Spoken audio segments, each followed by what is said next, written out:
মালদার মোথাবাড়িতে Indian secular front বা ISF এর উদ্যোগে অনুষ্ঠিত হলো মহা অধিকার যাত্রা। ওয়াকাফ আইন 2025 বাতিলের দাবি, ভিন রাজ্যে পরিযায়ী শ্রমিকদের ওপর চলতে থাকা জুলুম অত্যাচারের প্রতিবাদ এবং এসআইআর এর নামে সাধারণ মানুষকে হয়রানির অভিযোগ। এই তিনটি মূল ইস্যুকে সামনে রেখেই রাজপথে নামেন আইএসএফ এর কর্মী সমর্থকেরা। মোথাবাড়ি পিডব্লিউডি মাঠ থেকে যাত্রা শুরু হয়। সেখান থেকে দীর্ঘ পদযাত্রা করে মোথাবাড়ি গ্রিন মার্কেট ঘুরে পুনরায় চৌরঙ্গি মোড়ে এসে অবস্থান বিক্ষোভে সামিল হন তারা। শতাধিক কর্মী সমর্থক হাতে দলীয় পতাকা, ব্যানার ও পোস্টার নিয়ে স্লোগানে উত্তাল করে তোলেন গোটা এলাকা। পাশাপাশি আগামী 21শে জানুয়ারি কলকাতায় অনুষ্ঠিত হতে চলা বৃহৎ অধিকার যাত্রায় সকলকে যোগদানের আহ্বান জানান আইএসএফ নেতৃত্ব।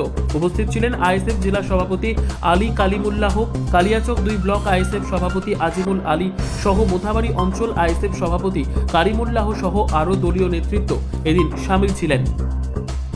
আজকে আমাদের আইএসএফ দলের পক্ষ থেকে আমাদের পশ্চিমবঙ্গে বিশেষ করে দেখতে পাচ্ছি এসআইআর এর নামকরণকে কেন্দ্র করে নাগরিকদের বিপুল পরিমাণে হয়রানি করানো হচ্ছে।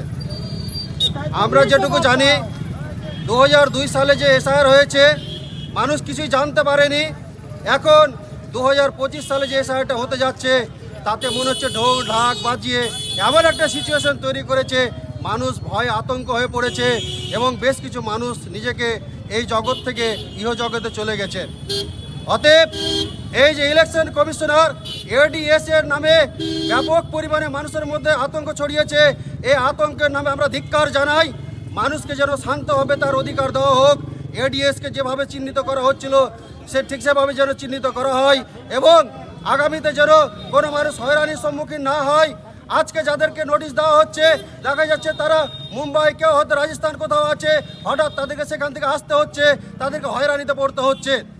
অতএব এই সমস্ত হয়রানির হাত থেকে আমার পশ্চিমবঙ্গের মানুষ যেন স্বস্তি পায়, আমার পশ্চিমবঙ্গের মানুষ যেন শান্তিতে বসবাস করতে পারে, তাই এই এসআইআর এর নামে নাগরিকদের হয়রানি করার বা বন্ধ করার দাবিতে আজকে আমাদের এই অধিকার যাত্রা। এসআইআর এর পাশাপাশি আর কি নিয়ে আপনাদের এই যে এসআইআর, তার সাথে শুধু এসআইআর না, আমরা দেখতে পাচ্ছি ওয়াকাফ আইন থেকে শুরু করে আমাদের পশ্চিমবঙ্গ থেকে বাংলা ভাষায় যারা কথা বলছে, বাইরে কাজে যাচ্ছে, তাদের উপরে নির্মম অত্যাচার চলছে।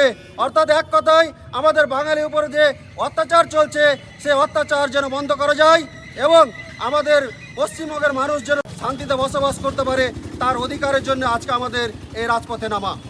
কোথায় থেকে কোথায় আজকে আমাদের এই যাত্রাটা ছিল মোথাবাড়ি পিডব্লিউ মাঠ থেকে লাবমোড় পর্যন্ত।